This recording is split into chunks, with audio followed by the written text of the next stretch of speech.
Even a week ago, if you were to sit me down and tell me that this is how the Linkin Park comeback would have gone down, not just the fact that there's new members and new music, but the allegations and rumors that are swirling and why people are legitimately upset that Linkin Park seemed to be harboring a Scientologist, I would have called you an insane person. But now I feel like the insane person because I'm going down all of these rabbit holes and trying to piece together the facts from a story that was almost intentionally left broken.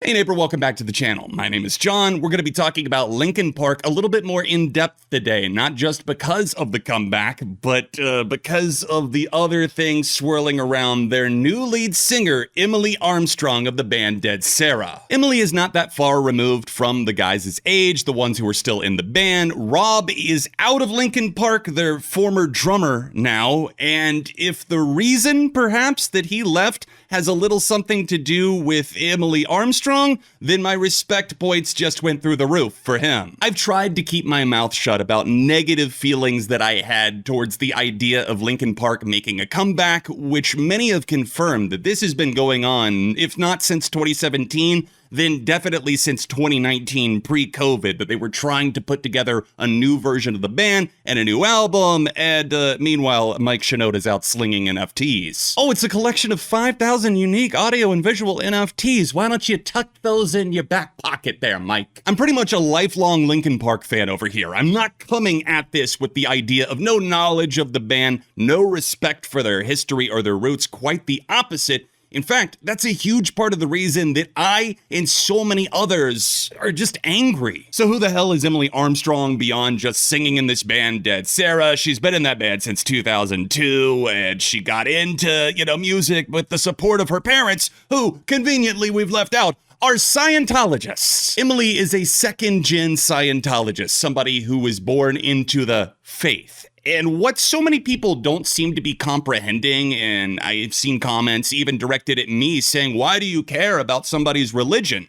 This isn't like somebody just strolled in and said, I'm a Buddhist, I'm a Southern Baptist. These ideas can, of course, be evil as well, but none of them are actually classified by the likes of governments as a profit-making business that is also labeled a dangerous cult. When you've got an entire Wikipedia article dedicated to Scientology controversies, you know that maybe things are not exactly staying on the rails. Since Ron L. Flubbard brought out this religion in 1954, it's been involved in a number of controversies, including its stance on psychiatry, which I and many others feel is a direct slap in the face to Chester Bennington, who did so much work for the mental health community and also battled those demons himself. I really don't know how else to paint the picture for you other than the fact that these two things, these ideas, do not coexist in a friendly manner. In fact, it feels incredibly hostile to the memory of what once was in Linkin Park. Obviously, in this day and age on social media, you can try and beg and plead, but you can't sweep everything under the rug. And what I genuinely don't understand here is, did Mike and the rest of the guys who are still in Linkin Park, did they really think that we were just gonna turn a blind eye, that this wouldn't be a PR disaster when they find out that you're harboring a Scientologist? But Emily Armstrong gave an apology on her Instagram, to which I would reply, you call that an apology? First and foremost, what is she apologizing for? Is she apologizing for being a Scientologist? Because that clearly was not mentioned anywhere in this statement. No, it was the fact that she's not only a Scientologist, who are known for doxing, harassing, stalking critics of Scientology. She not only did that, she was participating in things like going to the trial of her friend, Danny Masterson, who is now a convicted rapist. This wasn't just like some sort of mistaken thing like, I thought I was just showing up with a friend. I didn't know what they were charged for. No, this was somebody who you knew what they were accused of doing, what there was evidence of them doing. And that's why we've seen critics like from At the Drive-In and the Mars Volta, Cedric Bixler and his wife Chrissy speaking up so vehemently against them. Nowhere in that statement is Scientology addressed. The elephant in the room is screaming its lungs out. And you're like, I'm sorry I went to court once. Both Cedric Bixler and his wife, Chrissy Bixler, are incredibly outspoken critics of the Church of Scientology, both being former members, and Chrissy in particular being important because she is a Danny Masterson accuser, one of several. And they wrote this letter together. We've got a message from Cedric's wife, Chrissy, and then Cedric over here himself taking things directly, and it seems a bit unhinged for sure. But I do understand where the anger is coming from because this is a cult that are responsible, not accused, responsible for so many heinous things, your little head can't even begin to wrap around it. Chrissy calls Chester Bennington a true advocate. And while there is some misinformation out there regarding Chester Bennington, what he was doing, he wasn't actually working on this child predator sting or anything like that. There's a fact check here on Reuters. Avicii, Chester Bennington, Chris Cornell, and Anthony Bourdain were not working on child sex trafficking documentary and did take their own lives.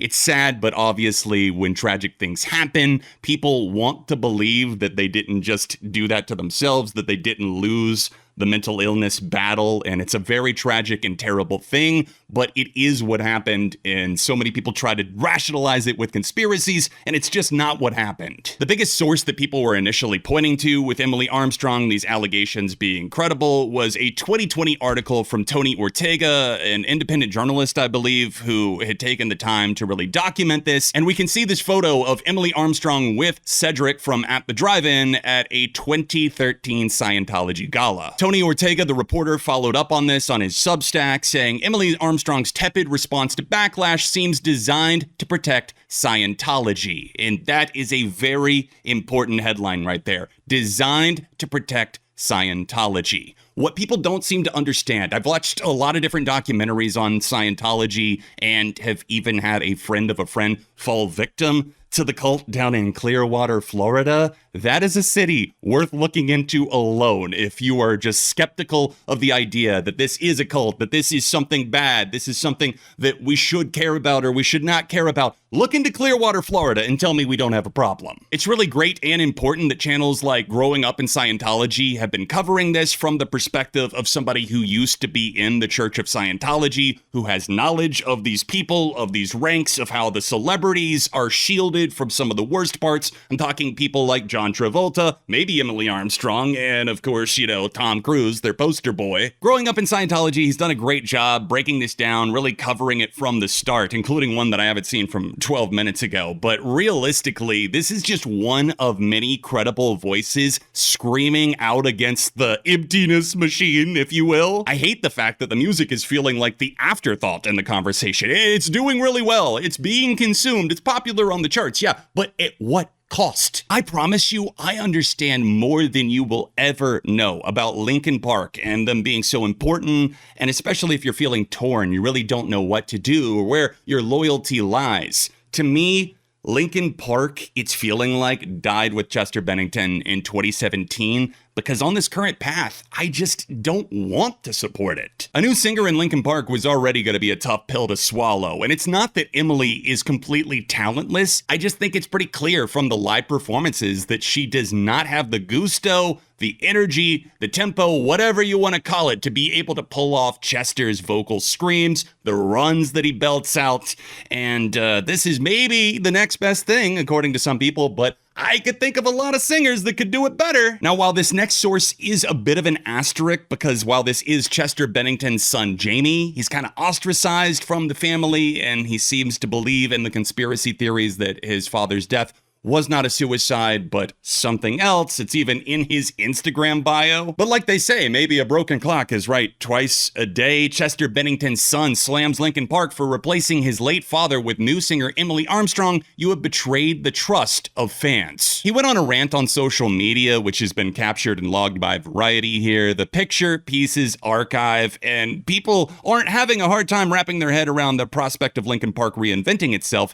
They're having a hard time wrapping their head around how how you hired your friend of many years, he's alleging here, Emily Armstrong, to replace Chester, knowing Emily's history in the church and her history as an ally to Danny Masterson. He goes on to make some other points, some valid, others to varying degrees of validity. I'm going to leave a link to sources for all of this in the description down below so you can look through it for yourself because it is a mess. Morally or ethically speaking, the entire Linkin Park comeback feels wrong. Off was what I felt initially, maybe weird. Now it just feels wrong because at best it feels like a cash grab with lyrics and a song that just feel like regurgitated AI versions of a past Linkin Park, and at worst, you've got a Scientologist who is finding safe harbor in one of the biggest bands in the entire world. I think it's pretty clear that they're trying to let this blow over, so don't let it. What I want to happen from here is likely never going to happen because I think Emily should have gotten the boot the second that they found out about the Scientology stuff. That's assuming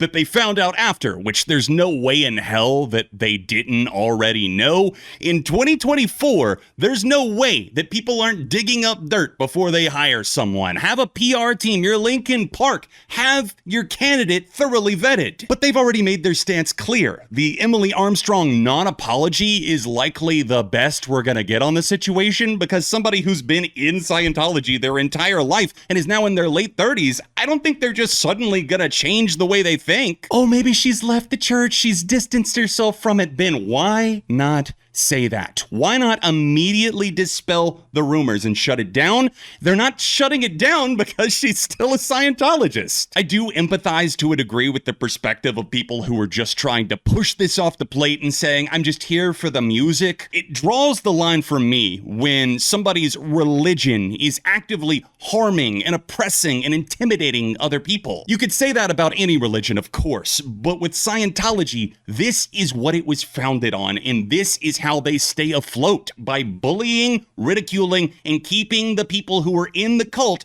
paying them money to be there. That's about all I can handle on this one, guys. It's a very disappointing situation, to put it gently. So let me know your thoughts in the comments. Be sure to drop a like on the video to help it spread in the algorithm. Subscribe if you're new to the channel. You can check out more of my past, much more positive Linkin Park content at the card on screen, and I'll see you next time on Beyond ARTV.